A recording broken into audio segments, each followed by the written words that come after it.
needs very little introduction. Miguel Harth-Bedoya is with us, and I'm so honored to be joined with you today, especially with this discussion that we're having about Hispanic Heritage Month. Thank you. Thank you for having me here, Emilio. Well, most of our audience knows you as someone who played a transformative role as a longtime director of the Fort Worth Symphony Orchestra. I think you really wrote an important chapter for that orchestra, but you also did work with the Norwegian Radio Symphony. Right now you have a couple university posts that you're holding. It's still at Baylor, right? No, just Rice University. Just Rice now. Okay, Mm-hmm. That's great. I love that you're taking on that program too. But also, like you said, off microphone, you have plenty of engagements around the world that you are still taking, which is great. I'm glad that you are doing so much. But I'll tell you a funny story too. I was getting drinks in Fort Worth one day at the library bar, and I looked over at the end of the bar. I saw a young, skinny fellow who was studying Tchaikovsky's Fifth Symphony, like the score right there in the bar. I said, "What are you doing right now? Why are you reading the score?" He says, "Oh, I have to go see Miguel. we're going to study the score." And I said, "Wow, okay, that's great. I'm glad that more and more people are taking on the challenge that you have laid before them." And of course, I bought his drinks, and I'm glad that you're teaching in that way still. But I want to talk with you a little bit about your musical roots. And I'll tell you one more story before, and then you can be the focus of the discussion here. Before I took my position as music director of WRR, I was actually a bigger fan of your sister. She's such a great guitarist and has made wonderful recordings, as have you. But I want to know about your musical roots and what you all grew up listening to, and what are some of the musical memories that you have earliest as we're digging into our heritage here. Right. Well, I was born and raised in Lima, Peru. I did, through my high school studies there. And when I turned 18, I basically left the country to seek music studies. So to your question, my upbringing, first of all, was in a musical family. My mom still is, freelance musicians whose main job then was to do music for weddings. It could be any music. And then for other events too, probably graduations or anything like that. So I grew up listening to excerpts of music that she would play at weddings and listening to my sister, who's 2 years older, who at age 8 or so, she picked up the guitar. So she knew that she wanted to be a guitarist. I, on the contrary, was studying piano and violin rather domestically. So, but my upbringing wasn't the music that I do now, but it was music. And then my mom founded a choir with employees of the Peruvian airline because I was a single mom family. So she wanted to take me and my sister to Disney World. And so she had an agreement with the airline that she would get 3 free tickets on standby to go to Disney World sometime. So I heard a lot of Latin American music, folk music. And then furthermore, she decided to create a dance group of folk music, and she was in need of young men. So she recruited me. So I danced with that group as well. So that was one part of my musical upbringing. The other one was that at age 15, 16, I got a job at the Municipal Theater in Lima as stage crew, mainly backstage crew. And about 3 months of those years during the time, 3 months, the theater presented operas, mainly Italian operas. So I heard that repertoire, that lyric, your beautiful, lush Italian repertoire, Verdi, Puccini, and that's what hooked me. Like, what is it? This is wow. The music, voice, instruments, conductor, the pit, scenery, stories, all of it. And I said, this is it. That's when the bug hit me. I was bitten by the bug then. I was 16 or so. And that was it. I really didn't hear any orchestral music as I do now, or contemporary music, nothing. That's what launched me to discover my passion. Yeah, I think a common theme in some of these conversations is the delineation of music, right? It's so often in America we can say, okay, there's classical music, but then there's opera, but then there's ballet, but then there's other dance music, but then there's folk, there are all these delineations, and it seems like maybe in other Latin communities, there isn't such strong delineations. Is that your experience as well? I mean, labels and delineation come after the fact normally. Mm. You know, like go to the First World War wasn't called the First World War when it was happening. It was called the Great War. So the name got put later by historical events. And even the Impressionists, they were the Impressionists. I prefer that there's just, like Duke Ellington said, there's only two kinds of music, the good music and the other. So what is good to you, that's what matters the most. And labeling music sometimes creates a conflict. So I think genres are better, like vocal music. Mm-hmm. It's appropriate. Anything that has voice. Orchestral music is anything that even a salsa orchestra, it's an orchestra. You go, it's a salsa orchestra. Band, the same. Wind band, symphonic band, brass band, jazz band. And then the content doesn't matter. So you are almost addressing the ensemble or the people, not necessarily the style of music, because we know that musicians are very versatile and they can really cover many, many different styles across periods of time. So that's my take on it. I don't even use the term classical music at all, because first of all, I don't know exactly what it means. So I might as well not use it. But the important thing is that if this puts people off, then better don't use anything that would create a barrier between a potential listener, concert goer, and the performers. I love that. Well, I wanted to speak specifically to Latin music a bit, because one of the explorations in these conversations that I'm having are what is Latin music? When we say Latin music, I think a lot of the time, the first composers that come to mind are Mexican composers and Argentine composers, and very little in between, right? There are huge gaps, and obviously there are massive cultures that exist between those two worlds. Another, conversation I had, they mentioned Brazilian composers. I consider that maybe even its own thing because of the Dutch influences, African influences. That's a whole other conversation. You are somebody who has explored the cultures in between Mexico and Argentina.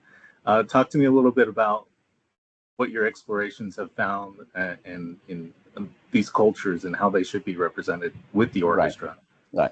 First, one needs to understand that the geopolitical map of the Americas has been changing over time. And they changed roughly 200 plus years, and it hasn't changed since then, give or take a little bit. But what about music that existed before those borders? I prefer to address music from, well, it depends what's Latin America. If we go from Mexico further south, but then Texas technically still, this is Latin America in it. I would say I'd like to use music of the Americas, because it also involves the Caribbean.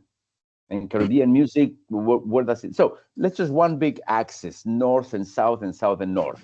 Let's make it simple. The earth is still connected, even the Isthmus of Panama.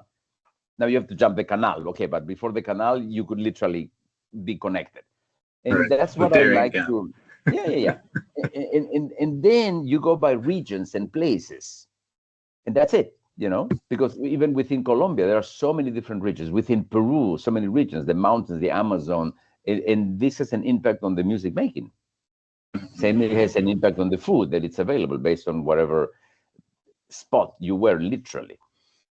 And I used the comparison of the Inca trails as a way to have something tangible, that this vast network of pathways happened to connect 6 modern countries, when before it was just one big territory.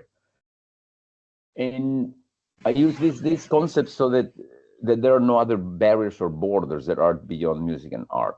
Because if you can go as a human from one place to another one, then you are connecting, and music goes, as I said, without barriers. Then the other thing is that we didn't have a writing system in the Americas, it's literally as Europe had. So there's the other big thing is, what is written music versus oral music, oral tradition music. For instance, we know that we've had instruments since 2500 BC, like in Caral, Peru, because we see the trumpets, made of ceramics and this. What exactly they play? Well, there's the argument that this music has been passed on by generations, same as the Quechua language or Aymara. But the academics would say, but there's no evidence. Well, but to them, that's the evidence, that they are still singing, they're still passing on poetry, words to this date. So I like to believe that there are multiple currents happening, or that have been happening across centuries, if not millennia, that would be unfair to choose one over the other.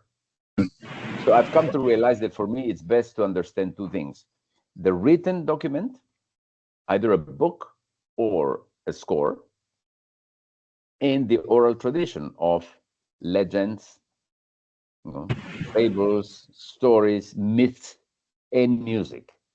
I think that's very unique to the Americas, that those two big currents, the written and the not written, have existed for a long time and continue to exist. Well, I want to talk about how our audience can approach this music, though, because it's one thing to, talk about it and think about it, but another to listen to it.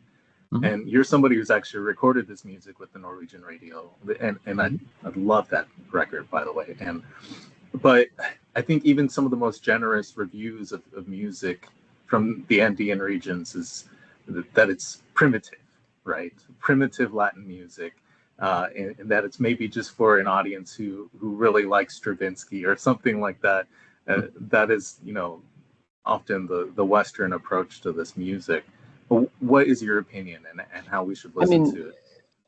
It's like food. Nobody can impose taste, because if you like any one thing, that's great.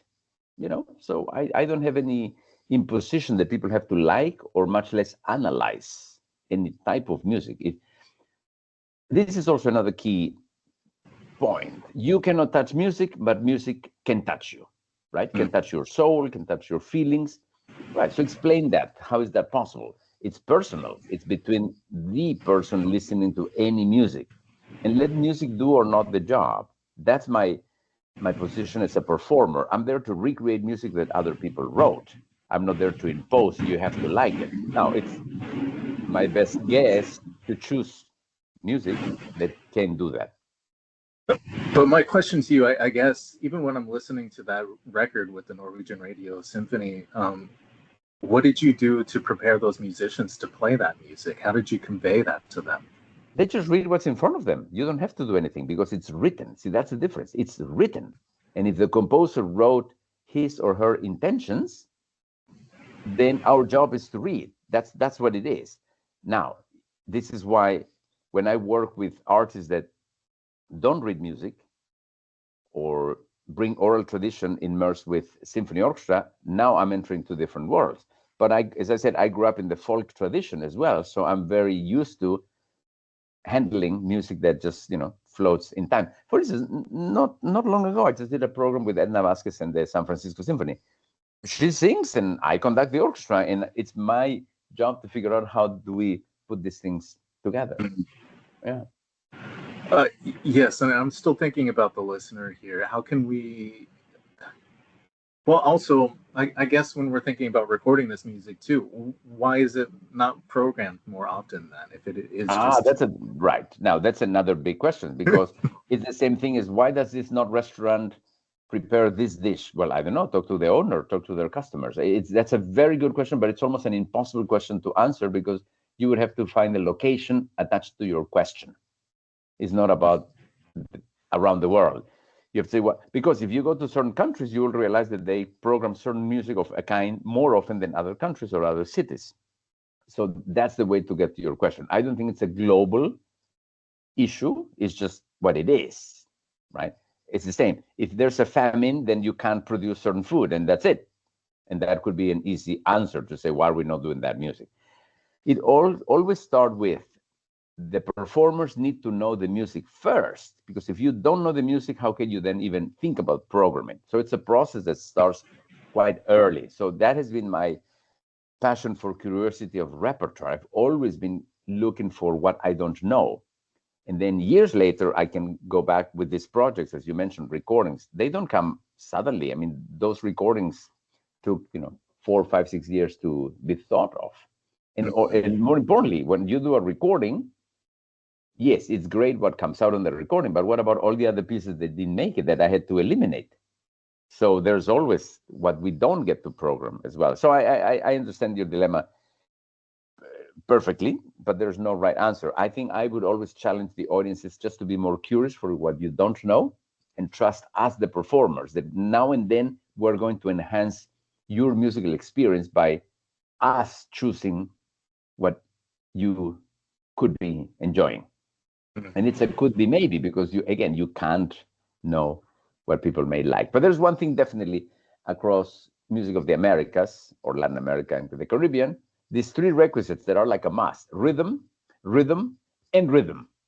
And the variety and definition of these details of rhythms makes the whole difference, between a waltz, Yes. a bambuco, a joropo, and slightly off, and it sounds like something else.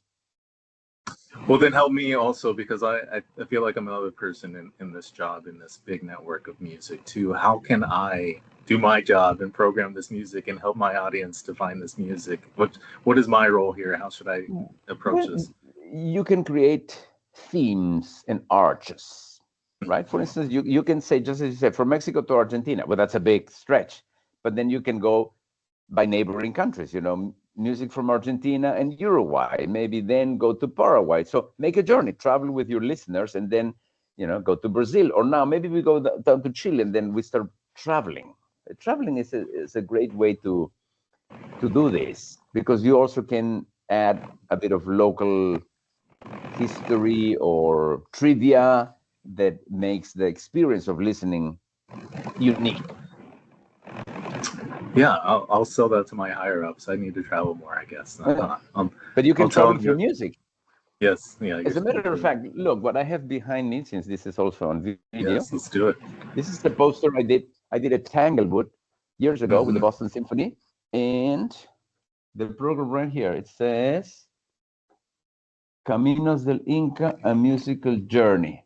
Yeah, with the Boston Symphony. The same week that me and John Williams, were next to each other there. Yeah. So you have to create themes. So a musical journey, I get that. You said the Inca Trails, at least it's down that part of the world. Now, obviously, Yo-Yo Ma, proposed this to me to call it like that after working with him so much with the Silk Road project. Silk Road, when you say the Silk Road, then you already travel there. So maybe those are ways to do this. I love that. Well, thank you for your insight, and thank you for all the work that you've done over the years for classical music in North Texas, for this music, for Latin music. What's next? What is next for you? Next is I'm starting a new chapter, as director of orchestras and professor of conducting at Rice University's Shepherd School of Music, literally on my 4th week in the new position. Yes. So that's next for me, and continue performing, because I perform here with the 3 orchestras that we have, including the opera later this spring. And what else? Well, I've created the undergraduate studies in orchestral conducting here at Shepherd School of Music. So that's new. So the new cycle of applications is happening, and I believe it's the only program in the country that has it. So yeah, that's new for me. Wonderful. Well, thank you for taking the time, and we love your insights, and we can't wait to hear more from you. Thank you so much. Thank you, Emilio.